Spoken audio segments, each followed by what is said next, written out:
Mami?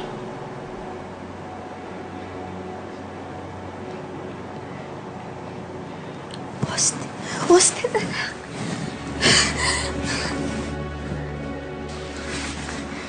Mami, ba't niyo po sinasaktan si Milan? Kawawa naman po siya. Anak, hindi ko sasaktan si Milan. Hindi ko pwedeng gawin yun dahil mahal na mahal ko ang kapatid mo. Pinapahirapan niyo po siya, Mami. Maawa naman po kayo sa kanya. Wala naman po siyang kasalanan. Austin, anak, hindi kita maintindihan. Hindi ko magagawang pahirapan ng kapatid mo. Patay na siya, diba?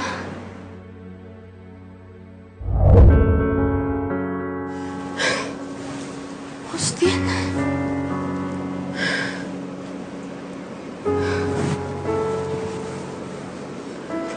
Austin, hindi kita maintindihan.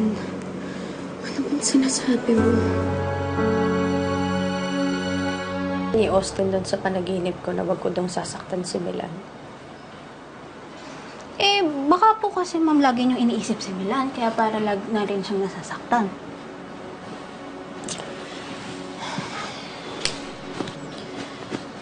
Sana kasi nandito si nanay. Para nakakausap ko siya sa mga bagay na to. Pero hindi naman niya ako naiintindihan. Ayaw lang din naman ho siguro ni Ma'am Lourdes na mag-alala kayo, ma'am.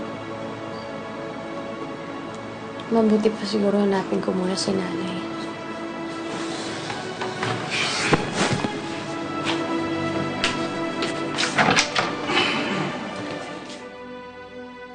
Sa panaginip ko, sinasaktan daw kita at pinapahirapan. Milan, kung ano man ang ginagawa ko ngayon, para rin yun sa'yo. Para sa katahimikan mo, anak. Malapit na tayo makaganti.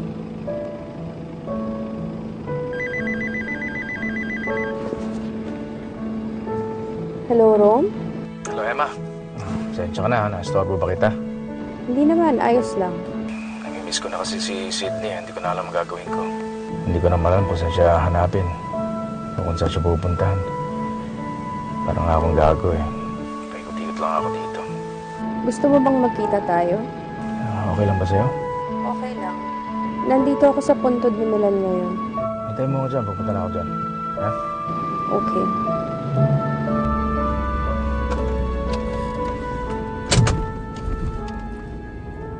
Ba't ko hindi naisip to noon pa? Mga anghel na mga anak natin. Sana natulungan nila tayo para mahanap natin si Sydney. Ano mo naisip ko si Sydney? Pero siyempre, kasama sa harahanan ngayon niya ako. Ewan ko ba kung bakit? Dahil siguro ikaw lang ang nagpapaalala sa akin na buong pamilya ko. Pero naging gago ako sa Emma. Huwag na natin balikan ang mga natapos na. Totoo naman yun eh. Hindi ako naging mabuting asawa sa iyo. Kaya siguro ako pinaparusahan ng ganito. Pati nung ginukot sa akin si Sydney, kasama niya sa parusa sa akin. Mahahanap mo rin si Sydney, Ron. Naman, naalala ko bigla. Minsan nagkausap kami ni Georgia. Sabi niya sa akin, wala na daw siyang pera. Bigla ako nag-aalala para kay Sydney.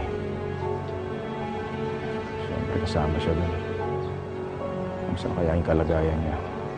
Tutulungan kitang hanapin si Sydney. Salamat, Emma. Bait-bait mo pa rin hanggang ngayon. Ikaw pa rin yung Emmang kilala ko. Sana ikaw na lang yung naging nanay ni Sydney.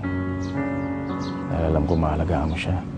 At kung ikaw ang naging nanay ni Sydney, sigurado ako hindi mangyayari ang lahat ng ito.